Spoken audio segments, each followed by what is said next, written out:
Good morning Luzon, Visayas, Mindanao at sa buong mundo. Pinagpalang umaga, Martes ng umaga, September 2. Yan. Purihin ng Diyos sa araw po na ito. Sa pinagpalang umaga na mga kapatid. Purihin ng Diyos sa bawat isa, sa ating mga kapatid na maagang nagising. Yan. Purihin ng Panginoon sa patnubay, paggabay, pagluwalhati. Hallelujah ka naman sa oras po na ito. Tayo po ay minsan pa lumapit, dumulog sa Panginoon at awitan, tuntugan ng papurit pagsamba. Tunay nga ang dakilan niyang pag-ibig ay bukas palad pinagkaloob sa atin ng Panginoon sa umagang ito. Purihin po kayo, Lord, sa araw po na ito, Panginoon. Salamat po sa pagising mo, pagpatnubay mo, Panginoon. Maraming pong salamat. Kaya naman sa oras po na ito, Diyos, nais po namin, Panginoon, ibigay ang aming mga buhay bilang mabangong samiyo sa iyong harapan. Hallelujah. Lord God, salamat po sa pangalan po ni Jesus. Hallelujah. Amen. Thank you, Lord, sa iyong dakilang pag-ibig.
Namin, Panginoon, ay tanging sa iyo.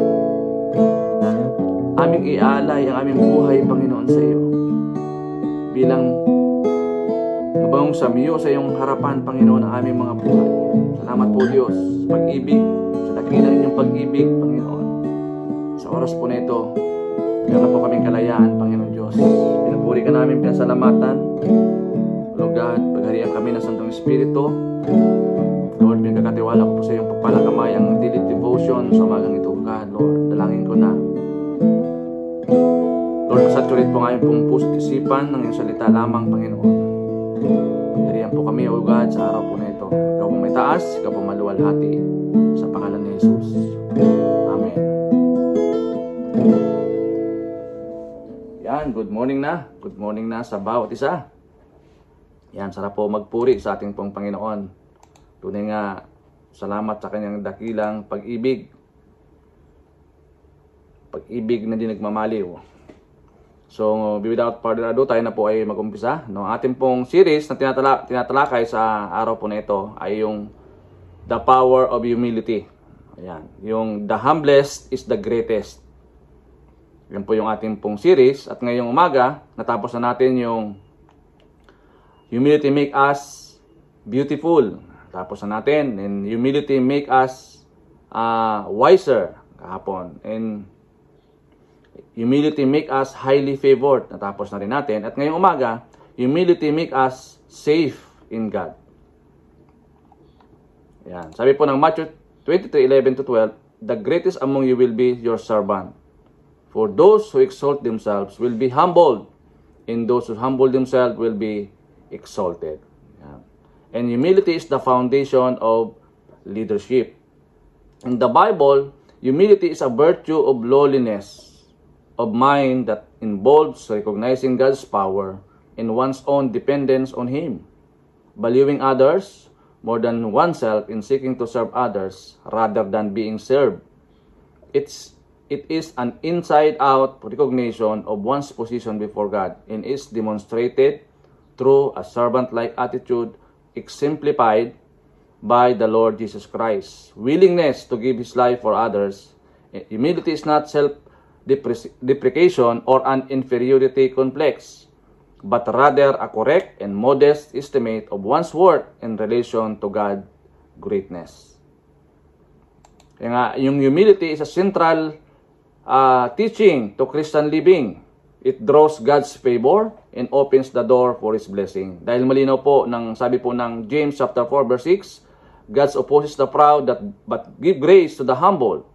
Sinasalungat ng Diyos ang mapagmataas, ngunit nagbibigay ng biyaya sa nagpapakumbaba. Ngayon din po sa James chapter 4 verse 10, humble yourself before the Lord and He will lift you up. Diba? Ito po yung sentro ng pamumuhay ng tunay na Kristiyano. Ito ay nakakakuha ng pabor ng Diyos at nakapagbubukas ng pinto para sa kanyang pagpapala. Ibig sabihin, humility doesn't mean thinking less of yourself, but thinking of yourself less and thinking more of God in others. It is the posture of Jesus Christ who humbled Himself and became obedient to death, even death on the cross. Sa Philippians chapter 2 verse 8. Sabi nga niya, therefore, let us lay down pride, self-glory, and entitlement. Instead, let us serve with joy, listen with compassion, and obey God in reverence. The way you up in kingdom of God is always down. Those who humble themselves will be lifted up. Ito po yung salungat ng humility, yung pride, self-glory, and entitlement. So, yung ating pong sa Luke chapter 18 to 14, sabi po dito, I tell you, this man went down to his house justified rather than the other. For everyone who exalts himself will be humbled, and who humble himself will be exalted. Humility make us safe in God. Ang pagpapakumbaba ay ginagawang tayong ligtas sa Diyos. Ayan. Sinasabi ko sa inyo, ang taong ito ay bumaba sa kanyang bahay na inaring ganap kaysa isa-isa, sapagkat ang bawat isa na nagmamataas ay kanyang sarili ay ibababa, at ang nagpapakumbaba naman ng kanyang sarili ay itataas. Ito po yung the parable of the Pharisee and the tax collector. Kaya sa verse 9, sabi dito, he spoke this parable to some who trusted in himself that they were righteous and despised others. Two men went up to the temple to pray, one a Pharisee and the other tax collector. The Pharisee stood and prayed thus with himself, God, I thank you that I am not like other men, extortionist, unjust, adulterous, or even as tax collector. I fast twice a week, I give tithes of all that I possess, And the tax collector, standing afar off, would not so much as raise his eyes to heaven, but beat his breast, saying, God, be merciful to me, a sinner. I tell you, this man went down to his house justified. No? Ito po yung text natin. Sa verse 14, justified rather than the other, for everyone who exalts himself will be humbled, and he who humble himself will be exalted. Alam naman natin yung kwento ng isang paraseyo at isang tax collector. Oo. Likas po sa mga paraseyo yung proud, no? Yung mapagmataas. Oo. Yung mapagmata sila, no? Yung parang lagi nilang ina-underestimate yung mga tao, yung mga lalo na itong tax collector. Kaya titingnan natin, mas nahabag ang Panginoon dito sa tax collector. Hindi siya makatingin sa langit eh. Kinakabog niya yung kanyang dibdib. Pero po nakita ng Panginoon yung sincerity ng tax collector na inamin niya po ay siya ay makasalanan. Truly, sa atin din po mga kapatid, no, wala nga po tayo magagawa. Dahil tayo po ay nagkasala, tayo po ay hindi nakaabot doon sa pamantayan ng Diyos. Kaya nga, ang destination po natin, destruction talaga, no? Bound to destruction because of sin. At salamat na lamang sa ating pong Panginoon dahil ibinigay niya, no, yung kanyang bugtong na anak para tayo po ay maligtas, no? Mapatawad, ma-justified, maaring ganap. Di ba, mga kapatid? Kaya ito po yung ating present position ngayon. That if anyone is in Christ, sabi ni Paul, he is a new creation. The old self has gone and behold, the new has come. Ito po yung present position natin, no, mga kapatid, na bilang pinatawad, niligtas ng ating pong Panginoon. So, humility make us safe in God. Ang mga nagpapakumbaba ay ginagawa ng Diyos na ligtas. Ayun, di ba? Maganda pong pakinggan na meron tayong kaligtasan sa kamay ng ating pong Panginoon. Number 1 teaching, yung puntos po natin. Number 1, pride makes people think they are righteous. Tulad ng isang Pharisee na nabanggit po sa ating pong text, no? Na sa Luke chapter 18, di ba?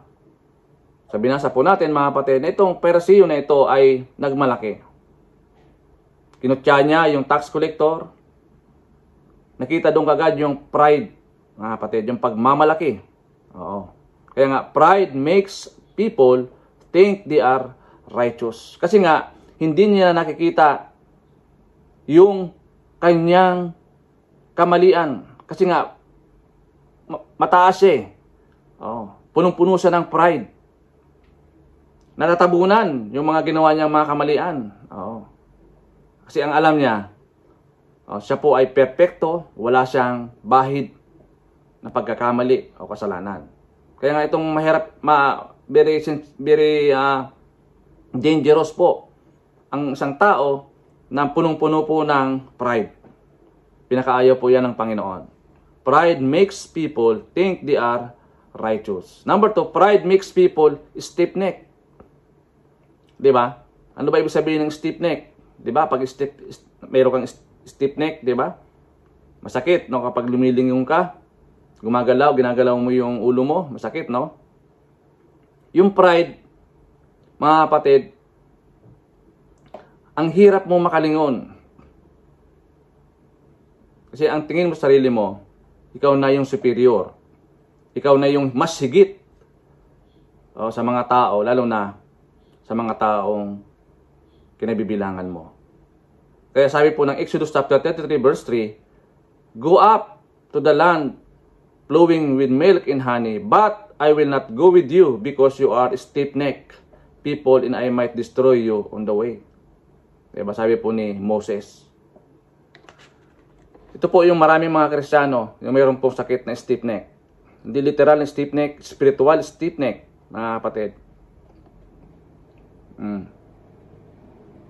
Na ayaw tumanggap ng pagkatalo, ayaw tumanggap na siya ay mababa, ayaw tumanggap na siya ay binago na ng Panginoon. Naroon pa rin yung pagmamalaki, naroon pa rin yung pagmamataas, pagyayabang. Ayan. Kahit na sa maling kapamaraanan, pinagyayabang pa din. Tanda natin, lahat ng bagay na meron tayo, galing yan sa Panginoon. Lahat ng bagay na nasa atin ngayon, mga pag-aari natin, lahat yan, si Lord ang nagbigay. Ayan. So, pride separates people from God. Number 3, pride separates people from God. Kaya nga si Satan, siya po yung, pagsabing Satan, siya po yung ama ng mga dyablo, no? Dahil sa kanya pong pagiging mapagmataas, pagiging prideful, yan, nangyari sa kanya. Nagrebelde siya sa Panginoon, na-separate siya from God. Ano nangyari sa kanya? Ano nangyari kay Satan? Diba? So, ganun po, ang mga tao kapag laging bukod tangi na kanyang pagmamalaki sa kanyang buhay, ay lagi niya pong pinapakita o sinasabi, binabanggit, meron po yung room sa Panginoon. Ayaw ng Diyos na ang tao po ay masyadong mataas ang pagtingin sa sarili. Pride separates people from God. So, paano natin ito i-apply, mga kapatid? Number 1, repent while we still have the time. So, wag na tayo magpatumpik-tumpik pa. Sabi dito. Repent while we still have the time. Wag natin pagpabukas pa. Kapag nakita natin o naramdaman natin na meron tayong naapakan na tao, meron tayong dinake advantage na mga tao dahil sa ating kapalaluan, dahil sa ating sobrang pagmamayabang, humingi tayo ng tawad sa Panginoon. Immediately, mga kapatid. At sabi naman ng Lord, nangako po siya na papatawarin tayo. Kahit anuman ang ating pong mga kasalanan, papatawarin tayo ng Panginoon, mga kapatid. Tanda natin, ang kailangan lang natin humingi sa Kanya ng tawad. Yan. Aminin natin na tayo po ay nagkasala. Confess our sins to God. And He is faithful and just to forgive us and cleanse us from all unrighteousness. And number 2, return to God in humble submission. Halimbawa, in-acknowledge mo na apart from Him we are nothing. In-acknowledge mo na ikaw ay nagkasala. Tulad po ng isang tax collector na ito, alam niya na siya ay makasalanan, hindi siya makatingin sa langit. In-acknowledge niya na siya ay makasalanan. Tanggapin natin, mga kapatid. Ang gagawin natin, mga kapatid, ay lumapit sa Panginoon. Return to God in humble submission. Wala naman tayong magagawa eh. Wala dapat sa atin puwang yung pagmamataas, pagmamalaki. Kailangan magkaroon tayo ng humbleness, humble submission. Aminin natin na tayo po ay nagkasala. And return to God, mga kapatid. He is gracious. He is merciful. Na tayo po ay patatawarin sa ating mga kasalanan. And number 3, recommit to live for God. Ayan. Kailangan panghawakan mo yung pangako ng Diyos. I-recommit mo yung sarili mo sa Panginoon. Lord, here I am. Use me. Ayaw ng Diyos na nanatili tayo doon sa pagkalugmok. Ayaw ng Diyos yun. Kailangan mag-move forward tayo, nagkasala tayo, humingi tayo ng tawad sa Panginoon, and then, sumunod tayo sa Panginoon. Ano ba ang pinapagawa ng Panginoon sa atin? Gawin natin. Kaya nga, pag sinabi pong Christian, ang ibig sabihin niyan, followers. Ang ibig sabihin din niyan, saved. We are saved. Ano pa? Christ followers. Yan. So, ang kailangan mo, i-recommit ang iyong sarili sa Panginoon.